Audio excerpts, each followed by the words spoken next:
CJ Uzomah coming in over the offseason, coming from the Bengals. 49 receptions, 63 targets, 493 yards, 5 touchdowns, a 12.6% target share last year in Cincinnati. Your thoughts on CJ Uzomah? Pass.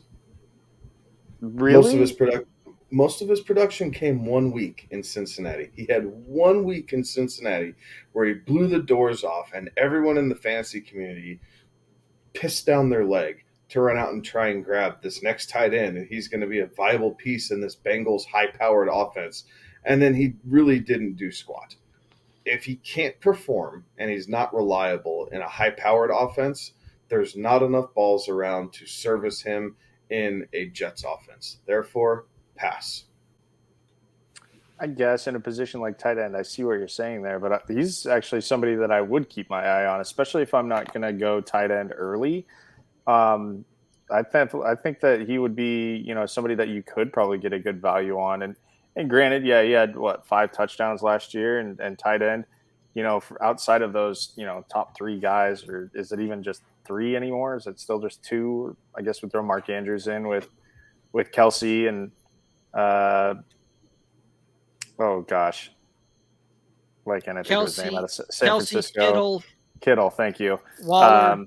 Yeah, Waller, I guess Mark Andrews. So out of those top, 3 or 4 guys, I think there's value with Uzomah. So like that's where I'm at with him. I'm definitely going to keep my eye out for when that tight end train starts to roll, because I don't think he goes in the first tight end train. I think he goes in the second. And again, Zach Wilson's still a young quarterback. That's a big target for him to find. So I kind of like it. Wish you luck, sir. He is probably going to be a late tight end target, probably a guy that's going to be going very, very late in drafts, potentially, 14th, 15th round type of deal there.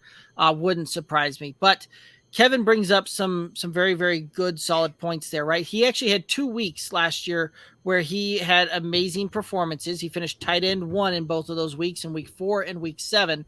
But when you look at his overall production, 38% of all of his yards came in those 2 weeks, and 80% of his touchdowns came in those 2 weeks there. So he is kind of the definition of a late tight end. You're drafting that guy to get a couple to 4 weeks out of that guy before you initially pivot and move on and stream the next guy there.